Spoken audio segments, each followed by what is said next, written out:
जय साथियों, बहुत बहुत स्वागत करता हूँ। मैं रोहित शर्मा जी।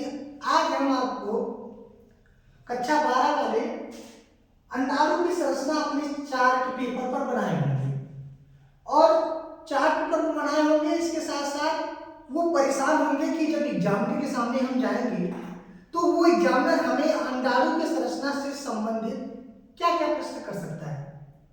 तो आप हमारे साथ बने रहिएगा और आप अपने दोस्तों के पास शेयर कर दीजिए ताकि उसके भी जो हृदय की जो धड़कन है या जो हेजिटेशन है, डर है, वो भी निकल जाए।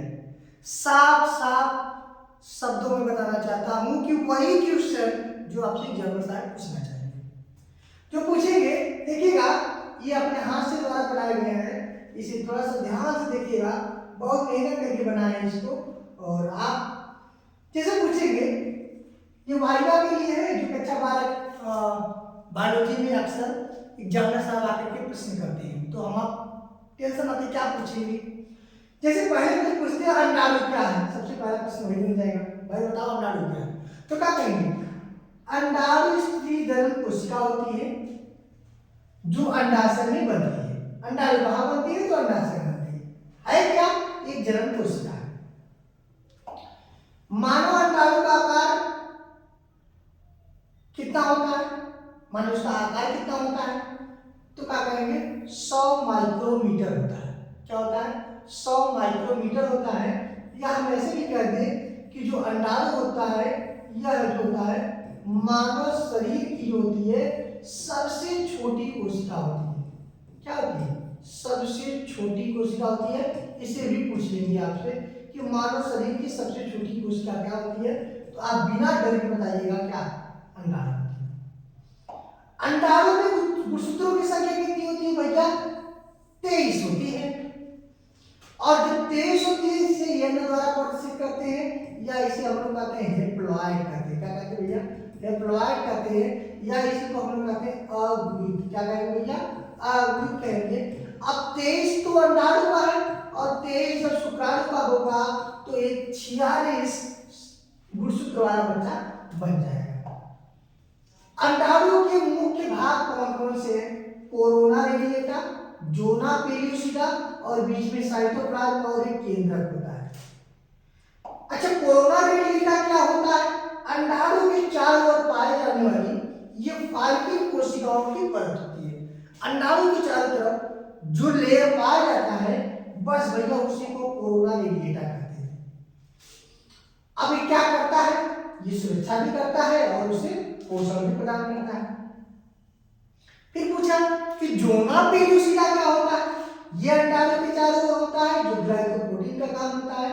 और इसका काम क्या करता है, ये विशिष्ट प्रकार का प्रोटीन होता है जो केवल शुक्राणु की पहचान करता है, समझ में। और पॉलीस्पर्मी को रोकता है। तो ढेर सारे शुक्राणु आते हैं तो उन्हें क्या करता है, रोकने के वह काम करता है। साइटोप्लाज्म में क्या क्या होता है भाई, पोषक पदार्थ होता है, ठीक, जिसे यौगिक कहते हैं, ठीक है। केंद्रक में क्या क्या होता है भाई, केंद्रक में मादा का गुणसूत्र होता है और क्या होगा, और अंडाणु किस अवस्था में युक्त होते हैं, ओव्यूलेशन। ओव्यूलेशन मतलब क्या होता है, अंडो सॉरी इसे हम क्या कहेंगे, अंडो उत्सर्ग कहेंगे। क्या कहेंगे, अंडो उत्सर्ग। और अंडो उत्सर्ग जो होता है इसे अंग्रेजी में ओव्यूलेशन बोलते हैं। तो जो अंडो उत्सर्ग की प्रक्रिया होती है इसी दौरान अंडाणु होता है वो मादा के अंडाशय जनन कोशिका क्या होती है वो शरीर से बाहर होती है। फिर मानव में निषेचन कहाँ होता है, फैलोपियन ट्यूब में होता है। और फैलोपियन ट्यूब को हिंदी में कहा कहते हैं, अंडवाहिनी कहते हैं।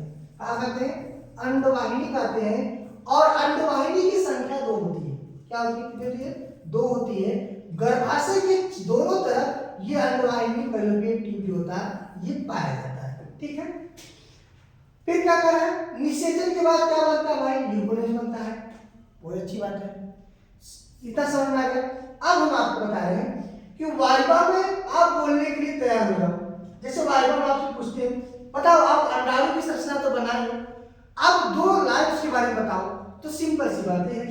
मानव अंडाणु एक गोलाकार हेप्लॉइड माने अगुणित स्त्री की जन्म कोशिका होती है जो अंडाशय में बनती है।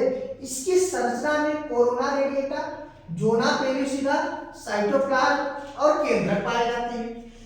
यह निषेचन में भाग लेकर के युग्मनज का निर्माण करता है और यही युग्मनज आगे जाकर के भ्रूण का निर्माण करते हैं, जिसे क्या कहते हैं, इम्ब्रियो। क्या कहते हैं, इम्ब्रियो कहते हैं। जो एक बच्चा बनता है बाद में जाकर के, वो कितने दिन बच्चा बनेगा, 266 या 270 या 9 महीने में बच्चा बन के तैयार होता है।